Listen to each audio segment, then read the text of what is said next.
വിവാദങ്ങളില്ലാതെയുള്ള യാത്ര. നവകേരള bus Garuda premium ആയതിനു ശേഷമുള്ള കന്നി സർവീസ് കോഴിക്കോട് നിന്ന് പുറപ്പെടുകയാണ്. കോഴിക്കോട് ടു ബംഗളൂരു. ആകെ 26 സീറ്റുകളാണ്. അതിൽ മുഴുവൻ യാത്രക്കാരുമായാണ് ബസ്സിന്റെ കന്നി യാത്ര. ടിക്കറ്റ് ബുക്കിംഗ് ആരംഭിച്ച് മണിക്കൂറുകൾക്ക് തന്നെ പൂർത്തിയായി എന്നൊരു പ്രത്യേകത കൂടിയുണ്ട്. അതായത് 1171 രൂപയാണ് കോഴിക്കോട് നിന്ന് ബംഗളൂരുവിലേക്കുള്ള ചാർജ്. ഇതുതന്നെയായാലും നവകേരള സദസ്സിന്റെ സമയത്ത് ഒരുപാട് വിവാദങ്ങളിൽ പെട്ടു. അങ്ങനെയൊക്കെയുള്ള ബസ് അതിന്റെ പുതിയ റോഡിലേക്ക് വന്നതിന് ശേഷമുള്ള കന്നി യാത്രയാണ്. മുഴുവൻ യാത്രക്കാരുമായി കോഴിക്കോട് നിന്ന് പുറപ്പെടുന്നത്. മുഖ്യമന്ത്രിയുടെ സീറ്റ് ഇവിടെ ആയിരുന്നു. അതൊക്കെ അറിഞ്ഞ് ബുക്ക് ചെയ്ത് തന്നെയാണോ? അല്ല, ഞാൻ വിചാരിച്ചത് ഇത് രണ്ടാമത്തെ സീറ്റ് ആയിരുന്നല്ലേ, ഇതായിരുന്നു. ഞാൻ വിചാരിച്ചത് ഇവിടെയായിരിക്കും മുഖ്യമന്ത്രി എന്നാണ് വിചാരിച്ചത്. അങ്ങനെ ഒരു സീറ്റിന്റെ സ്ഥാനത്ത് ഇരിക്കുമ്പോൾ സന്തോഷമുണ്ടോ? തീർച്ചയായിട്ടും സന്തോഷം. ഇതൊരു ചരിത്ര നിമിഷമാണല്ലോ.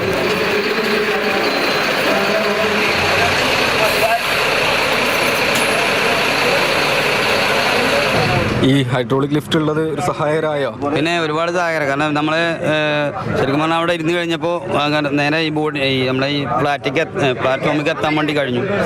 കാരണം അതൊരു പ്രത്യേക സൗകര്യമാണ്. കാരണം നമ്മളെ പോലത്തുള്ളവർക്ക് ഒരുപാട് സൗകര്യമുള്ള സംഭവമാണ്. ഞാൻ 10-ാം തീയതിയാണ് പിന്നെ ഫ്രീക്വൻ്റ് ആയിട്ട് യാത്ര ചെയ്യുന്ന ആളാണ്. അപ്പോൾ അത് 5-ാം തീയതി, ഇന്ന് 5-ാം തീയതി അല്ലേ. അപ്പോൾ ടിക്കറ്റ് നേരത്തെ ഒരു ഇൻറ്റിമേഷൻ കണ്ടപ്പോൾ ഒരു ക്യൂരിയോസിറ്റി, ഏതായാലും ഇതിലായിക്കോട്ടെ യാത്ര വിചാരിച്ചു. 400 രൂപ എനിക്ക് എക്സസ് ആണ് ഇതിനകത്ത്. കാരണം പെരിന്തൽമണ്ണ 590 രൂപയ്ക്ക് ബാംഗ്ലൂരിലെത്താൻ പറ്റും.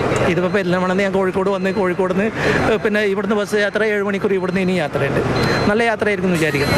എന്തായാലും എനിക്ക് പോകണം, ബാംഗ്ലൂർ പോകേണ്ട ആവശ്യമുണ്ട്. അപ്പോൾ ഈ ബസ്സാണെങ്കിൽ ബസ് യാത്രയല്ലേ, അതുകൊണ്ട് ഇതിൽ യാത്ര ചെയ്യാൻ വിചാരിച്ചു. കൂടി നമ്മോടൊപ്പം ശരിയാണ് സാറേ. മുഴുവൻ യാത്രക്കാരുമായിട്ട് പുതിയൊരു ദൗത്യം തുടങ്ങുകയാണല്ലേ? അതെ.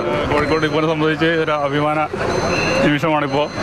കാരണം നമ്മളെ മുഖ്യമന്ത്രിയും മന്ത്രിമാരും ഉപയോഗിച്ച് ബസ് ഉപയോഗിച്ച് സർവീസ് നടത്തുന്നു.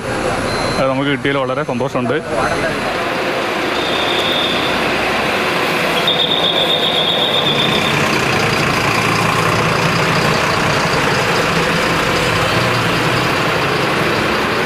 അപ്പോൾ നമ്മുടെ നവകേരള ബസ് കോഴിക്കോട് നിന്ന് യാത്ര ആരംഭിക്കുകയാണ്. 11:35 ബംഗളൂരിലെത്തുന്ന രീതിയിലാണ് സമയക്രമീകരണം.